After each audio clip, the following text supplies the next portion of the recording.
Sekitar pukul 3:30 dini hari, polisi Austin menangani kasus sebuah kendaraan curian di area Immortal Road. Petugas Adam Reinhardt ditugaskan ke lokasi untuk menguasai proses penarikan kendaraan.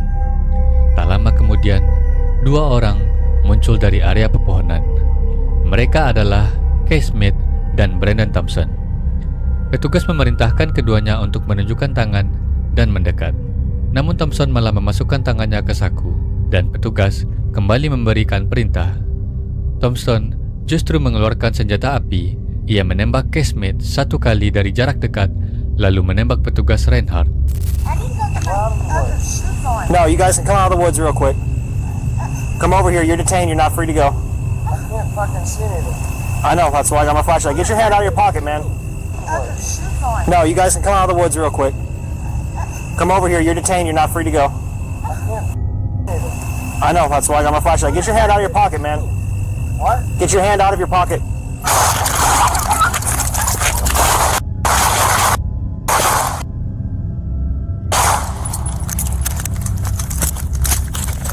David, I have shots fired. Shots fired. I have two down. Meski terluka, petugas Reinhardt sempat membalas tembakan. Thompson melarikan diri ke area semak-semak. Kay Smith dan petugas Reinhardt dilarikan ke rumah sakit. Kay Smith akhirnya meninggal beberapa hari kemudian setelah penyelamatan medis dilakukan, dan untungnya petugas Reinhardt selamat setelah menjalani operasi. Thompson yang terluka mencoba bersembunyi di rumah warga dan ditembak pemilik rumah untuk membela diri sebelum akhirnya ia ditangkap. Kini, Thompson didakwa atas pembunuhan, percobaan pembunuhan petugas, dan pembobolan rumah. Kejadian ini bermula dari kendaraan curian, namun berakhir dengan satu nyawa hilang dan pertanyaan besar tentang kegagalan mencegah kekerasan sebelum terlambat.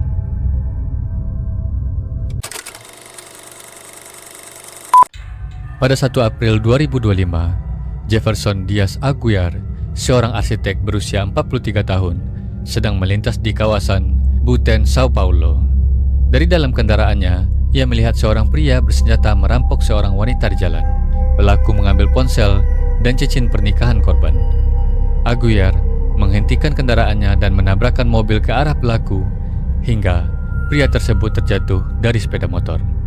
Dan wanita itu berhasil menjauh dari lokasi. Aguiar keluar dari kendaraannya dan mendekati pelaku. Pria tersebut bangkit kembali dengan senjata masih di tangan. Dari jarak dekat, ia melepaskan 3 tembakan, 2 mengenai lengan kanan Aguiar dan 1 mengenai lehernya.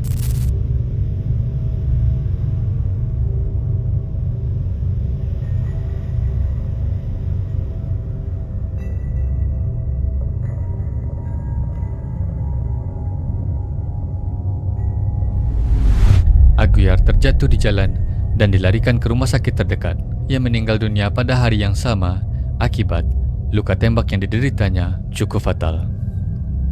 Pelaku kemudian diketahui bernama Hugo dos Santos Arau, berusia 20 tahun, dengan beberapa catatan kasus perampokan sebelumnya. Ia menyerahkan diri beberapa waktu kemudian dan mengaku mengira Aguiar adalah petugas polisi. Seorang rekan pelaku yang membantu pelarian menggunakan sepeda motor lain masih dalam pencarian. Kasus ini menambah daftar panjang kejahatan bersenjata di Sao Paulo dan kembali memunculkan risiko besar bagi warga sipil yang mencoba menghadapi pelaku kejahatan bersenjata secara langsung. Pelajaran dari kejadian ini adalah bahwa niat menolong tidak selalu sebanding dengan risiko, terutama ketika berhadapan dengan senjata api.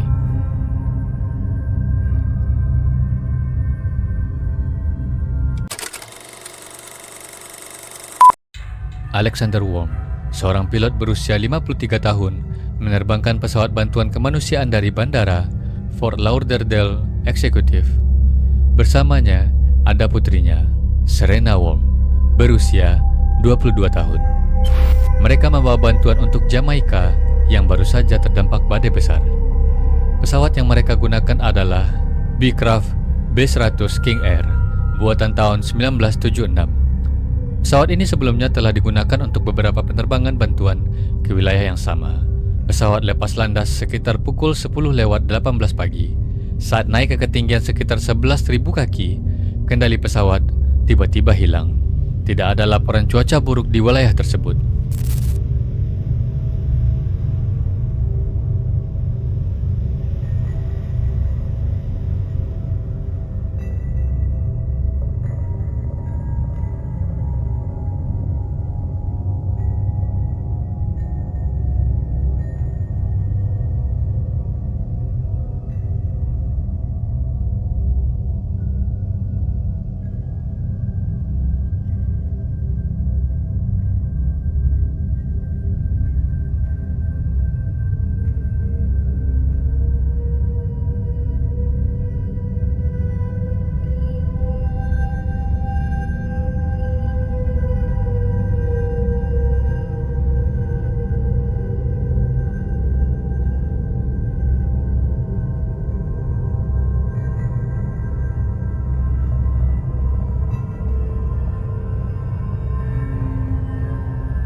Pesawat jatuh ke area perairan dekat pemukiman.